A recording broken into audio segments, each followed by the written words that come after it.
que a gente chama assim de um diagnóstico diferencial. Embora, se a gente parar para pensar, não sei se esse é o termo mais adequado, né? Porque altas habilidades não é um diagnóstico, o TDAH sim, né? Mas eu diria que às vezes de um diagnóstico errado, tá? De perder uma avaliação, uma identificação de altas habilidades e dar um diagnóstico errado de um TDAH.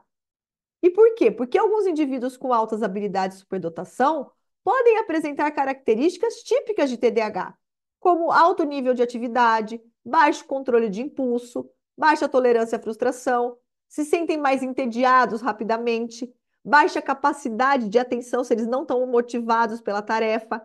A excitabilidade psicomotora que eu descrevi para vocês pode ser confundida com a hiperatividade dessa criança em sala de aula.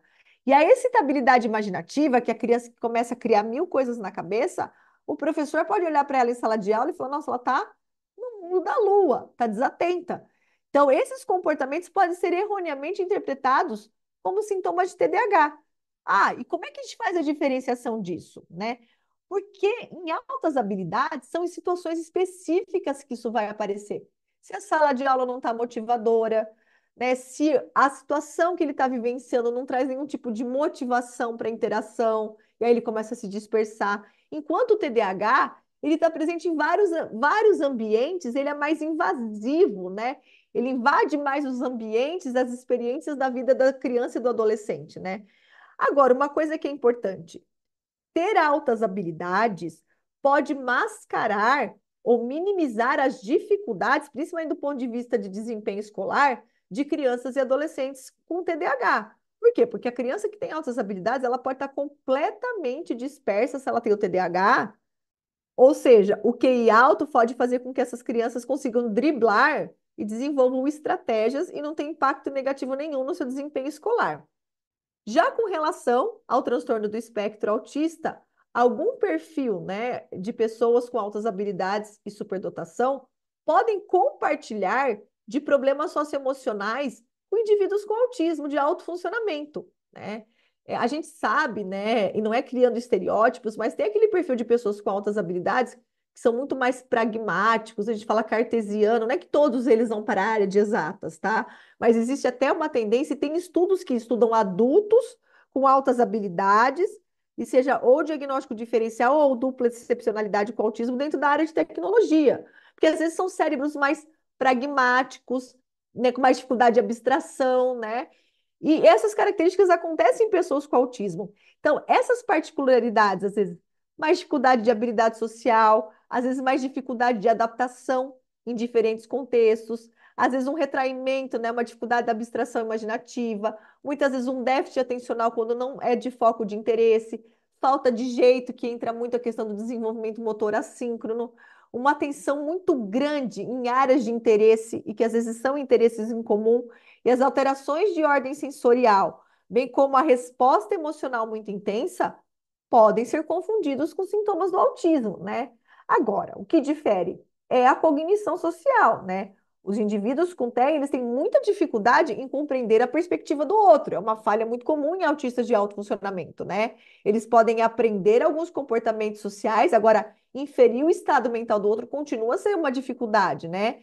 E eles desconhecem muitas vezes a convenção social, quando a gente está falando de criança, porque quando a gente atende adulto, né, com altas habilidades, não precisa necessariamente ter a dupla excepcionalidade, mas só o QI acima da média, ou seja, o alto funcionamento, já faz com que ao longo da vida eles vão aprendendo as convenções sociais, pela vivência, né, e vendo o comportamento dos outros, né? Agora, não é porque a pessoa com altas habilidades não falha na questão da cognição social que ela não vai ter problema de isolamento. Uma coisa que acontece muito em crianças, adolescentes e até adultos com altas habilidades é a questão da motivação social. Muitas vezes eles têm um ambiente e possibilidades de vivências de situações sociais que não são motivadoras. Isso leva a isolamento, porque eles não vão encontrar pares intelectuais para falar sobre os assuntos de interesse e nem tem motivação para interagir com as pessoas que vão falar de coisas que para eles são banalidades ou aleatoriedades que não trazem interesse. Né? Novamente falando dessa sobreposição de características que estão presentes tanto em altas habilidades quanto em pessoas com autismo. A questão da habilidade de memória, né? Não é incomum que autistas de alto funcionamento tenham uma memória acima da média, Às vezes também crianças, o que eram considerados antigos síndrome de Asperger, tanto que esse paper é da época ainda da nomenclatura da síndrome de Asperger, tem uma linguagem precoce muito rebuscada, e às vezes crianças com altas habilidades, até porque às vezes elas leem muito, elas também têm um vocabulário muito acima da idade, né, cronológica, o desenvolvimento de habilidades acadêmicas, que é muito superior, os interesses intensos e às vezes incomuns, as questões sensoriais e o desenvolvimento assíncrono, né? Então, isso leva ao erro diagnóstico. E essas semelhanças são um grande desafio da gente entender se é só altas habilidades ou se essa pessoa com altas habilidades tem altas habilidades, mas também tem o autismo, o que a gente chama de dupla excepcionalidade, né? Então, se o autismo viesse do jeito que eu mostrei para vocês, no DSM, com todas aquelas características, né? Critério A e critério E muito bem definida, muito clássica, ficaria muito mais fácil, né? Agora, quando a gente está falando de uma apresentação clínica mais sutil, principalmente quando a gente pensa em mulheres, né? O fenótipo feminino do TEA, e que mulheres que chegam na vida adulta desenvolveram muito mais capacidades adaptativas, a questão da camuflagem, e essa mulher chega para uma avaliação com QI de 145, não é tão simples assim eu atribuir tudo a altas habilidades ou falar que essa mulher tem umas altas habilidades junto com o transtorno do espectro autista. Então, na prática clínica, às vezes a linha é tênue e é difícil entender se trata de só altas habilidades ou se a gente está falando realmente de um caso de dupla excepcionalidade, né? E esse estudo já fala, então, bom, então tá, então entendemos que tem altas habilidades e tem um transtorno associado. Pode ser qualquer transtorno neuropsiquiátrico, tá?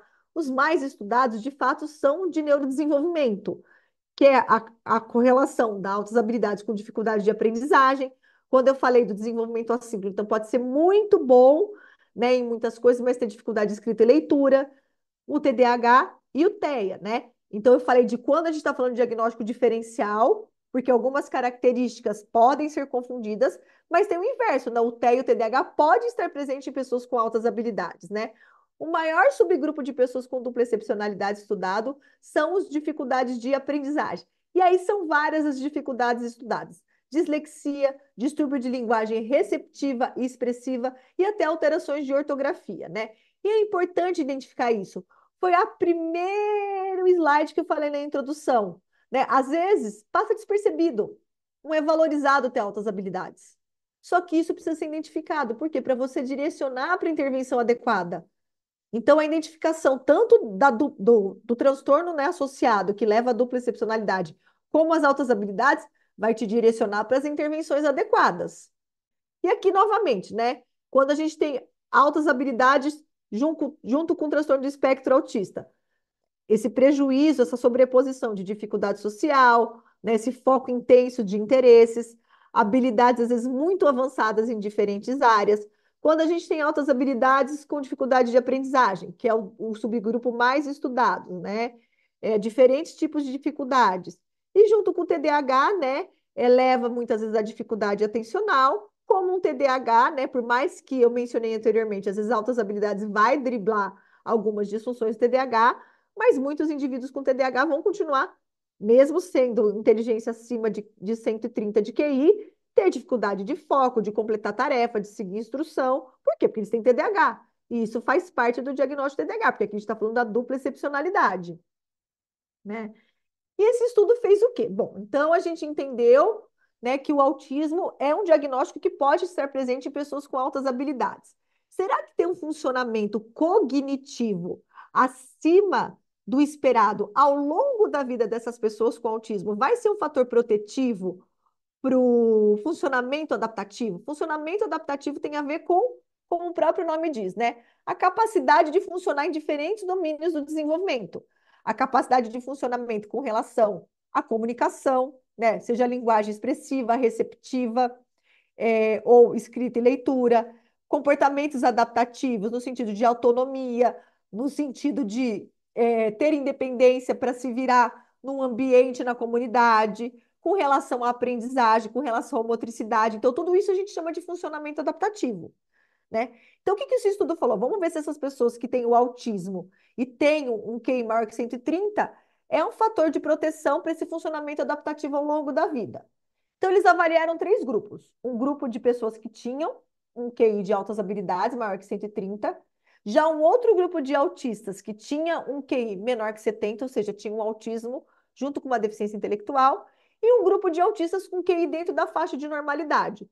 E o que o estudo mostrou para a gente? Que a superdotação intelectual, ela não é um fator protetivo para o declínio no funcionamento adaptativo ao longo da vida de pessoas com autismo. E esse outro estudo aqui, ele também procurou avaliar novamente o funcionamento adaptativo e também a questão psicossocial em pessoas que tinham altas habilidades e em pessoas que tinham altas habilidades e o autismo, né? Se tinha uma diferença. E aí também eles excluíram qualquer outro diagnóstico psiquiátrico no grupo de altas habilidades que pudesse dar um viés na interpretação dos resultados. Então foram 14 jovens que tinham altas habilidades e autismo e 41 outros jovens que só tinham altas habilidades. E o que o estudo encontrou para a gente? Com relação às habilidades adaptativas, o grupo que tinha, né, a dupla excepcionalidade, eles apresentaram pior desempenho na Vineland. A Vineland é uma escala muito conhecida que avalia comportamentos adaptativos. E aí, os indivíduos da dupla excepcionalidade, quando comparado com indivíduos só com altas habilidades, eles tiveram pior desempenho na comunicação, na capacidade de realização de atividades de vida diária e também no aspecto da socialização. E do ponto de vista do funcionamento psicossocial, o grupo também que tinha dupla excepcionalidade, eles tiveram mais dificuldades, né, comportamentais, como agressividade, ansiedade, problemas de atenção, comportamentos atípicos, problemas de conduta, depressão, hiperatividade, somatização, isolamento social, tanto de acordo com o relato dos pais, quanto de acordo com o relato dos professores. Ou seja, do ponto de vista de funcionamento psicossocial, ter a dupla excepcionalidade traz um funcionamento tanto adaptativo como o psicossocial mais prejudicado do que ter só altas habilidades. E com relação ao TDAH? Esse estudo quis avaliar se a apresentação clínica do TDAH em crianças com altas habilidades diferia da apresentação clínica de crianças só com TDAH, né? Primeiro, ele teve que separar ali os grupos. Então, ele teve que descartar ansiedade. Por quê? Porque ansiedade é um diagnóstico diferencial importante de TDAH, né? E que leva a dificuldades funcionais. Então, eles tinham que descartar se essas crianças apresentavam um transtorno ansioso. Aí eles fizeram também a utilização do teste para dividir os grupos de acordo com o QI. E eles avaliaram através de 2 instrumentos os sintomas de TDAH. E aí foram 4 grupos que participaram desse estudo. Um grupo de crianças só com TDAH, um grupo de crianças com TDAH e altas habilidades, um grupo de crianças só com altas habilidades e um grupo sem TDAH e sem altas habilidades, o grupo controle. E quais foram os resultados encontrados por esse estudo? No grupo só de TDAH, eles apresentaram de fato pontuações gerais mais comprometidas com relação ao TDAH, né, quando comparado com o grupo de altas habilidades, para quase todos os sintomas de desatenção e para a maior parte dos sintomas de hiperatividade e impulsividade. Já o grupo com altas habilidades, TDAH e tinha altas habilidades, eles apresentaram alguns perfis específicos em alguns sintomas específicos relacionados à hiperatividade e impulsividade. Eles apresentaram piores resultados em alguns sintomas. Que sintomas foram esses? A capacidade de modular atividade motora e a capacidade de modular atividade verbal e a capacidade de refletir sobre questões. Porque, novamente, aqui a gente tem a sobreposição com relação à superestabilidade. Então, nesses quesitos específicos, eles performaram pior do que o grupo que tinha só TDAH. Agora, em todos os sintomas de desatenção e a maior parte dos sintomas de hiperatividade e impulsividade, o grupo só com TDAH performou pior.